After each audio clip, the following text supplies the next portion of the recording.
Isang mapagpalang araw po sa ating lahat. Babasahin na naman po natin ang ating mabuting balita para sa araw ng Friday, Biyernes, August 8, 2025. Simulan na po natin. Ang mabuting balita ng ating Panginoon ayon kay San Mateo chapter 16 verse 24 hanggang 28. Papuri sa iyo, Panginoon.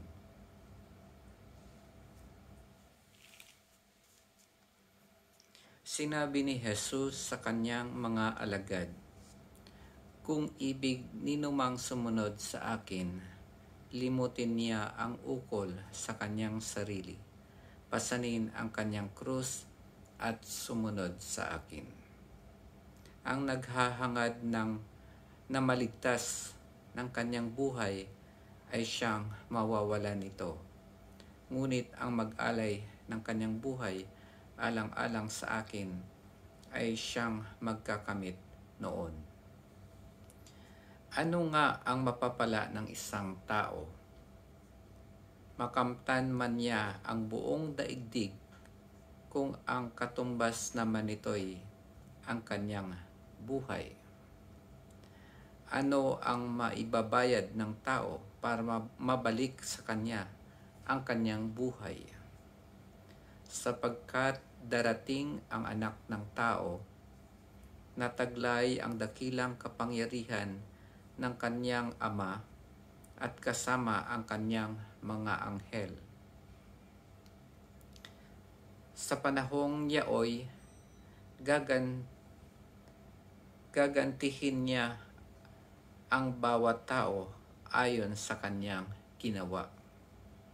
Sinasabi ko sa inyo, may ilan sa inyo rito na hindi mamamatay hanggat di nila nakikita ang anak ng tao na pumaparito bilang hari. Ang mabuting balita ng ating Panginoon. Papuri sa iyo, Panginoon.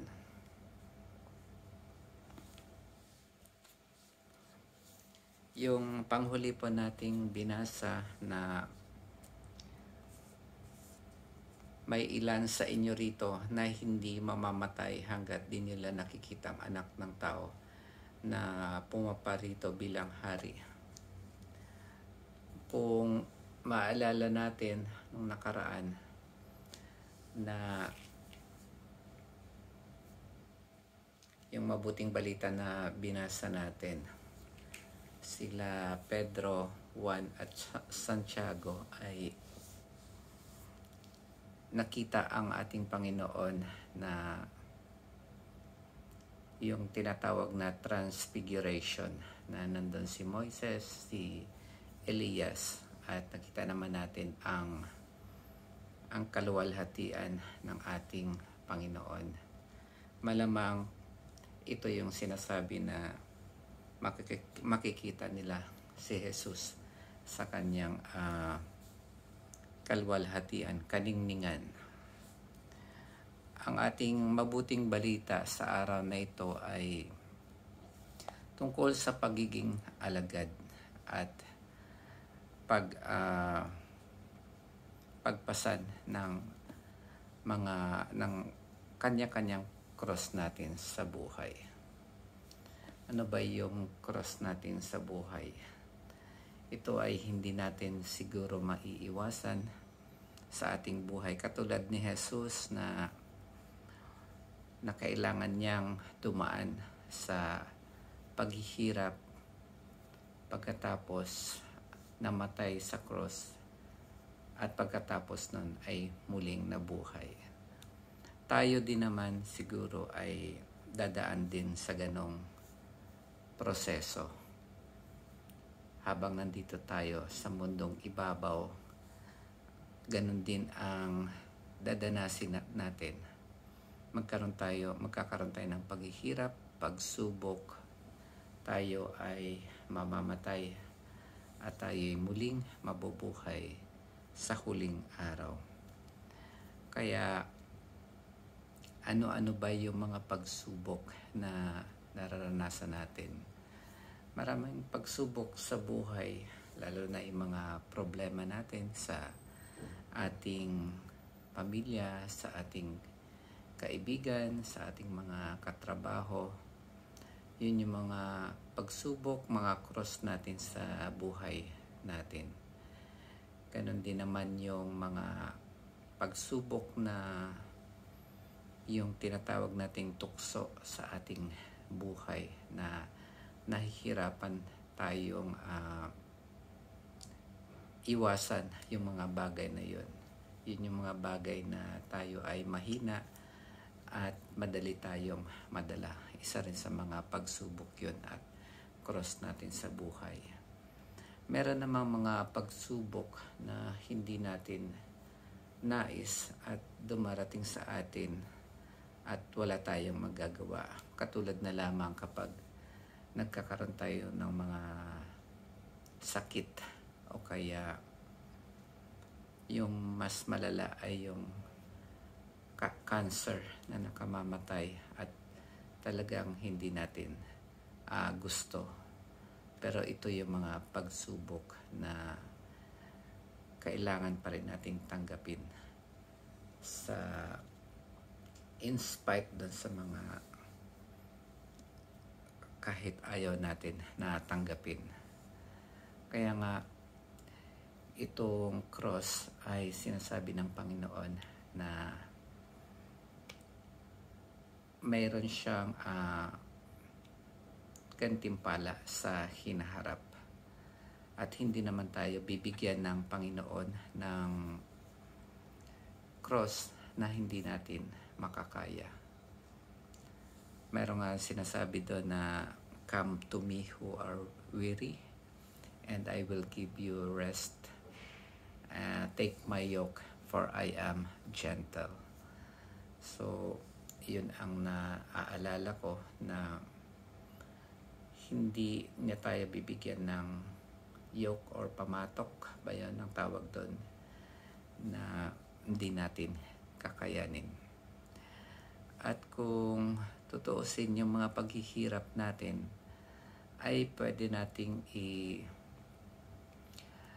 ibayad sa nagawa nating mga pagkakasala nung mga nakaraan nung hindi pa tayo nakakakilala sa Panginoon. Ganon din, pwede rin natin yung ialay yung mga paghihirap natin sa ating Panginoon para sa kasalanan ng ibang tao, ng kapwa natin.